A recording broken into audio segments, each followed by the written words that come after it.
C'est pour ça la fois dernière, je voterai pour Trump. Parce que nous avons un problème de commandant suprême. Oyo, na makanis na ye, na bomwana, alota na ye, azala na ye gardien, abetaka na ye bale. Alors, mutoyo, vocation na ye, zalaka comme gardien, ayamba na équipe nationale à RDC. Asali yango, pensez-vous, à quoi sécuriser ma Congolais? Il va la remplacer Matampi. Donc il dit à mais na postuler na besoin na hôtel pour na kuna na nord Kivu kuna et puis au kangi gouverneur na Kasai yo pena Jacques Sabani pena ko kanga pena fifi masuko bloqué na kin lelo oko bloqué pena donc gouverneur pena ya Luala ba bloqué na kin Jacques Sabani oko bloqué pena gouverneur au ben si gouverneur na Kasai central le quoi Kasai central comme na Ndembo ya Batutu au ben si gouverneur Kasai je n'ai pas toucher à tête, porter atteinte à la sécurité, ni à l'intégrité du territoire. Nous dépendons de la IoT. Donc, ça y est, on a mis l'économie, à comment occuper ma caméra, quoi, on a bangouba, et on y a ma caméra. Non. Les assemblées provinciales ne sont pas sous tutelle du ministère de l'Intérieur. Dois-je le rappeler combien de fois en droit administratif? Donc,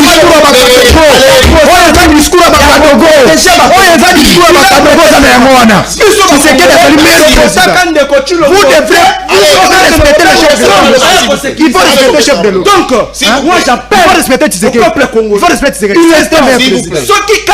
Généraux, pendant que le pays est agressé, pendant que Mboka Ali a problème, il fallait justement tout le monde qui est armé, bongo soudé, bongo uni, pour ne jamais trahir la nation. Le fait musée à Koloba, ne jamais trahir le Congo. Moi, Mboka, lecture n'a pas la succession à l'arrestation. Surtout que c'est pas communiqué, on se demande, on est dans un suspense, donc on est battu. Qu'est-ce qui se cache derrière moi, Nassimaba arrestation? Merci beaucoup, nous avons attaqué un tableau dans la question très pertinente. La PSI,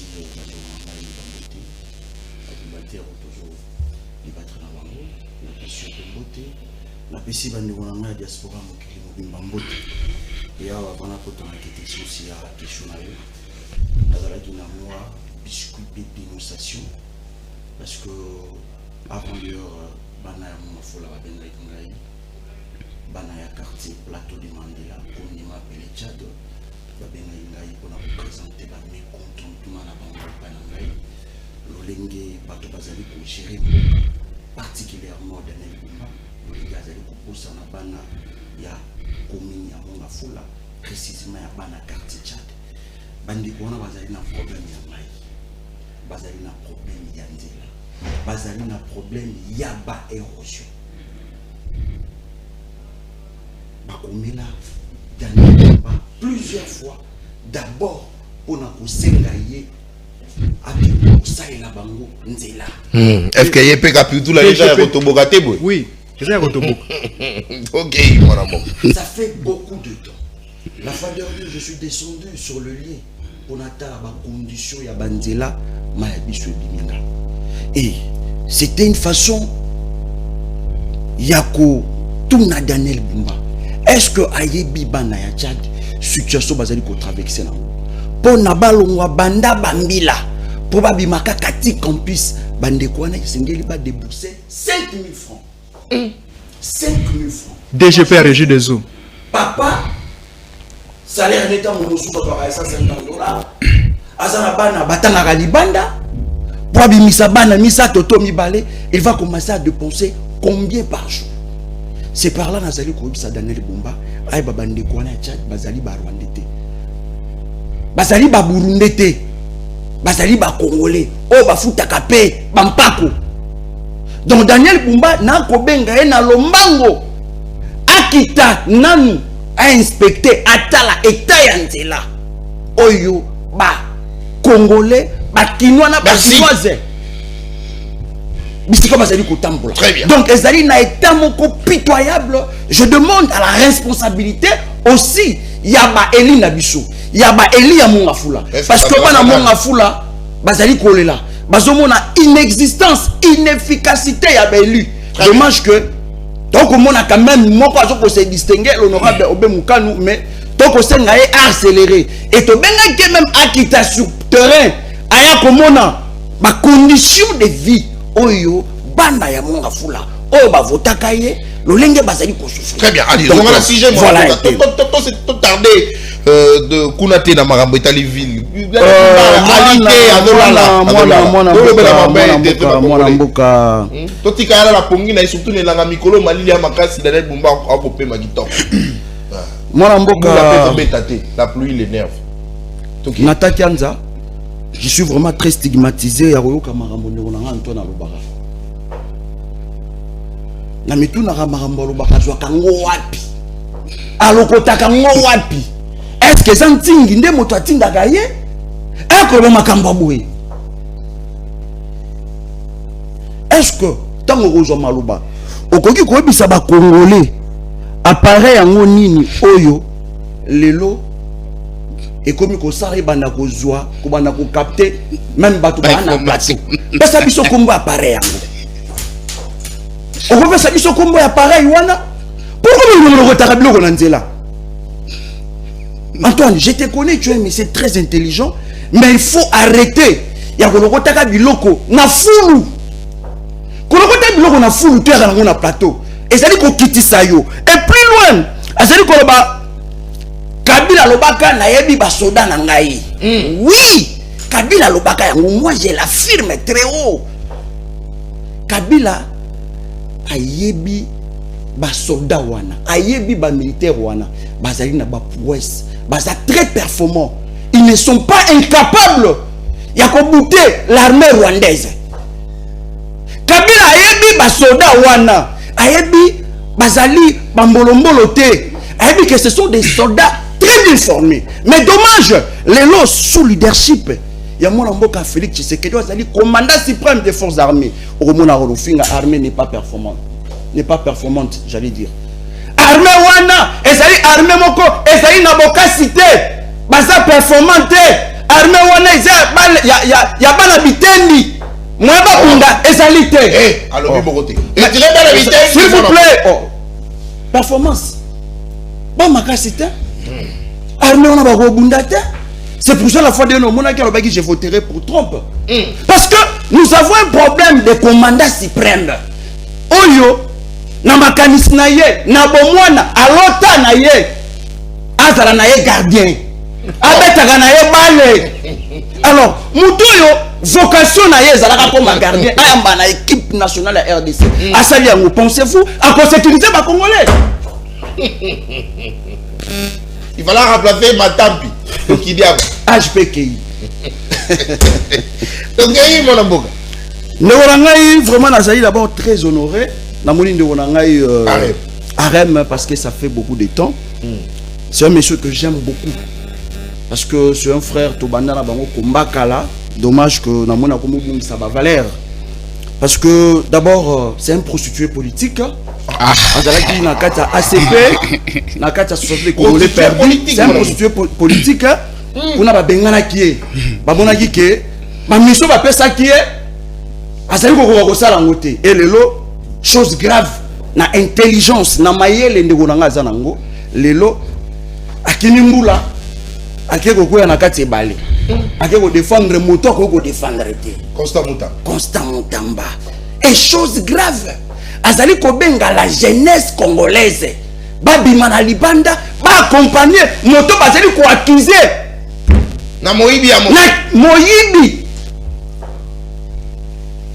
oyo banda azala wana tout comme lorsque le ministre il n'a jamais demandé à cette population de sortir ba kene ko réclamer likambo ya mai ba réclamer de part ya DG ya régie des eaux mokolo moko te na tikala koyoka Constant Mutamba ya bisa ba jeune que l'on zali a banzela na kati ya ville pour dire choses alite bobi mana balabala mais pour na ba intérêt mesquin pour na ba intérêt égocentrique ne kona ngai azali ko senga ba congolais ba ke ko accompagner moto oyo bazali ko accuser na détournement oyo azali na ba millions c'est à dire que congolais wana tant na parler na ye alamki na tongo ara maite azangelo ko dame abaye chakaite yozo senga ye 1 millionnaire bakangiye bazali ko accuser yela moto ayibi mbogo la bafunde ka yibi mbogo la bino mais bino siko mbogo la bino bogo le ko soutenir. Bon,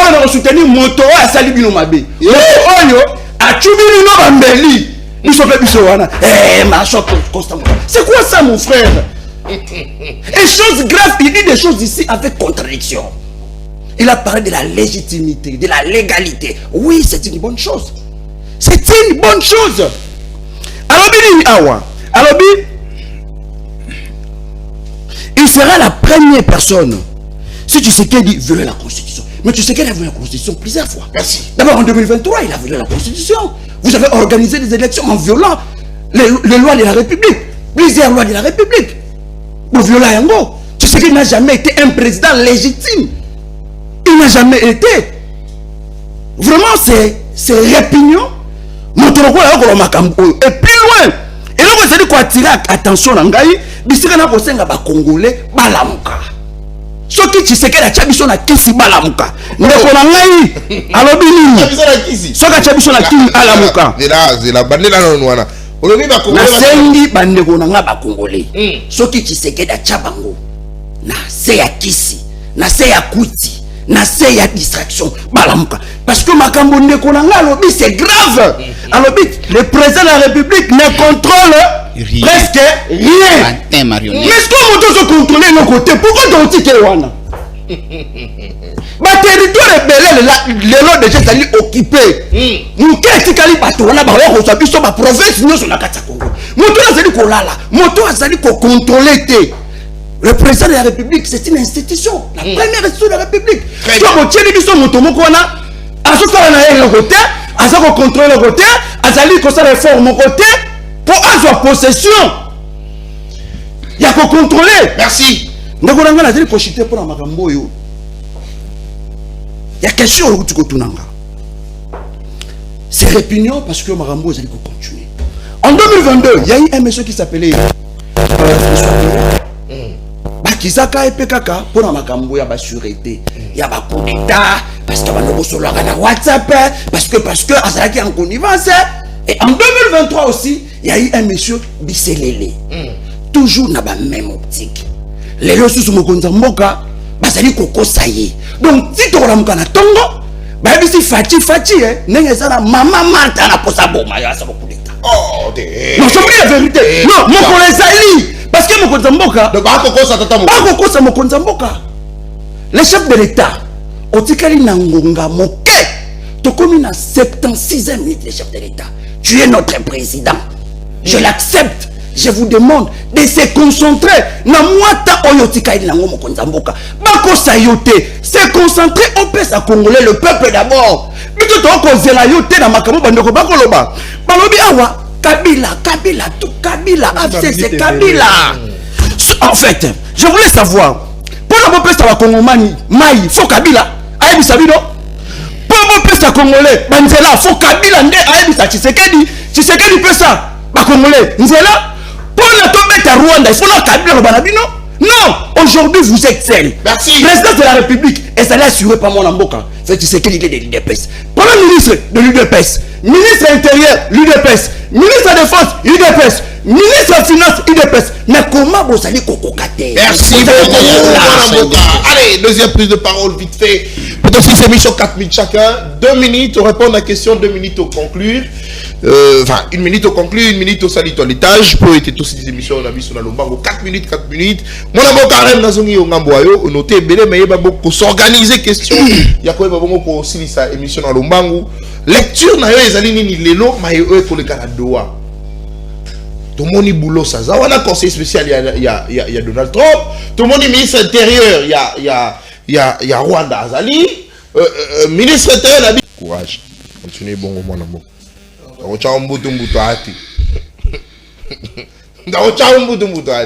Allez, mon amour, Mitterrand limite aussi ça. 4 minutes. Même temps d'antenne. Ok. Merci beaucoup de vous remercier, Nathan. Lundi, va débattre dans la Bokebi Nyonso. Mais on a relancé mine na maramou balobité, ma rejoindre plus na Doha et aussi sur l'accord. Mais la ligne que le Ronangaï Antoine Olongola titre aujourd'hui ça Félix Tshisekedi comme le meilleur président de la République. Autant la prédécesseur naïf.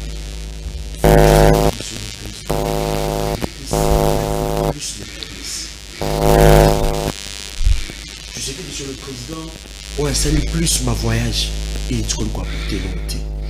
Tu sais que c'est le président Oyo a mené mort na kati ya libino. Normalement, sécurité parce qu'il a trahi des Congolais. Donc Ndongai Antoine Sengeli au longola titre Oyo Jopesa Claude Nanga Félix Tshisekedi wazana ye innocent na makambo ya gestion. Ndeko Nathan soko tangi accord na kati accord ngai natangi batangi kombo ya M23 kaka défaut kombo ya M23 défaut nulle part balobi le Rwanda a retiré ba M23 nulle part balobi M23 alongola armée na ye oyo eza na kati ya République du Congo na tikali komona et na kati ya accord wana vous allez comprendre que le la République du Congo a aussi la deux accords. Tout ça le premier accord na Rwanda et deuxième eza na le M23 oyo bato bere basali ko comprendre te lelo na komona eza lokola mwasi na mobali bazoluka babalisa bango mais bango mibale baolinga na bango te États-Unis comme pasteur azolinga abalisa RDC na Rwanda mais bango mibale moi balinga na bango ezate. Le droit international est fondé soit est basé sur l'accord de volonté. C'est un principe du droit international. Est-ce que les deux pays, autrement dit, les deux parties, sont-ils d'accord? Il y a du Congo. C'est une question dont je me pose. On ne peut pas aller négocier dans légèreté. On ne peut pas aller négocier dans faiblesse. On retient la même bassise vous allez comprendre que la RDC a négocié toujours un état mort de faiblesse. Dans la revendication, il y a M23 avant 2027. Donc tu sais qu'il a démissionné. Avant, Bango Balongwa Goma et c'est la RDC et PESA, Bango 8 ans va gérer l'Est de République du Congo. C'est pour vous dire que ces gens basali qu'on négocie na force nous. On a plus sur le Congo tozali na côté. Nous sommes très faibles. Déjà en 2021-2022, Paul Kagame vous a dit que azali qu'on dit manaba négociation té. Je vais lire ça pour les téléspectateurs va comprendre bato bazali kolanda biso. Alors baboy, je ne crois plus aux négociations. Toutes les démarches initiées en ce sens n'ont abouti à rien. Le problème du Congo doit être réglé par la guerre. On doit attaquer le fait là où elle a été allumée. Donc c'est-à-dire quoi? Nasiko atabo pesiye nyoso pour Kagame azana besoin na côté. Boko présenter bakor nyoso akotika laka en aucun jour ya ko respecta ka accord. Parce que le Rwanda a un plan diabolique contre la République du Congo. Pena bango ezali ya ko sala nini ya ko balikaniser une partie de la République du Congo. Et c'est par là maintenant je suis en train de condamner les pouvoirs politiques en place. Mission sur le plan international, c'est d'assurer la sécurité de nos frontières.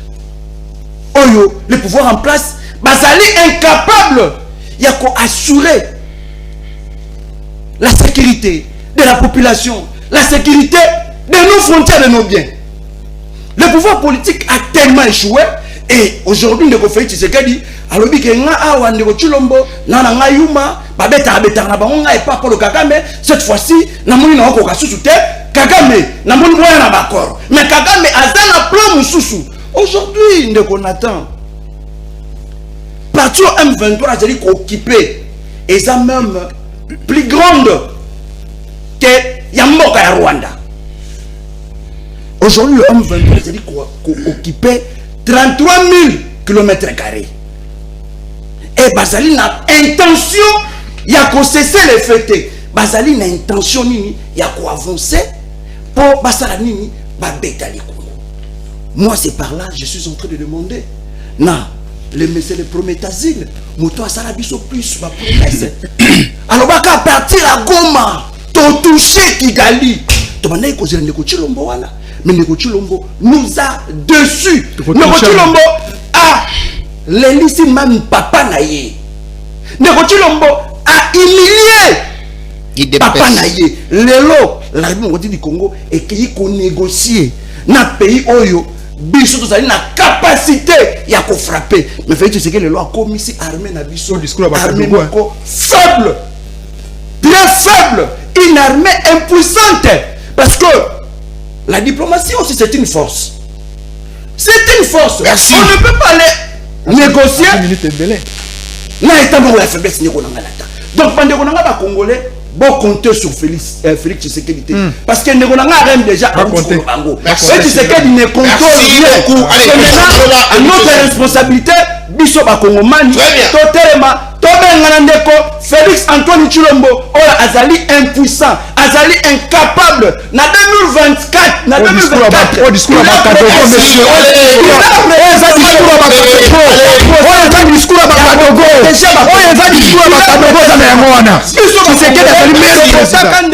Vous devrez respecter le chef de l'État. Il faut respecter le chef de l'État. Donc, moi j'appelle au peuple congolais. Il faut respecter Tshisekedi. Ceux qui cantent Totiki ne pas Chilombo. Bino Bakadogo bokozonga na babote na bino. S'il vous plaît. Bokozonga na babote na bino. Merci. Bakadogo wakira. Bokozonga na babote na bango. Très bien, merci beaucoup Michel Sili. Bokozonga na Nzamba. Bokozonga na Nzamba. Ba micro na bino bomesana na Nzamba. Omeza papa na ba micro s'il vous plaît. Bakati bino ba micro. Mutini to bakati micro. Mwana mboko. Mama mesana vana ba tout. Basi c'est là. Mwana mboko kozaisu malobate. Wagina posa 30 secondes pour le bani. Je m'appelle un téléspectateur moko azolanda biso comme on a eu gloire coupe à chaîne de Lengue baza ko buna na kati ya parti politique DTC. Ngai nem na pesi mbote na canal ya Mwana Mboka Moïse Kankonde. Merci. Allez, gloire coupe to pesi mbote. Yo ko lo bali su. Malheureusement yo ko lo bali su te. Okomi baba ngani na kolo. Allez, merci beaucoup parce que vous avez belé pour la mission de partout à travers la République.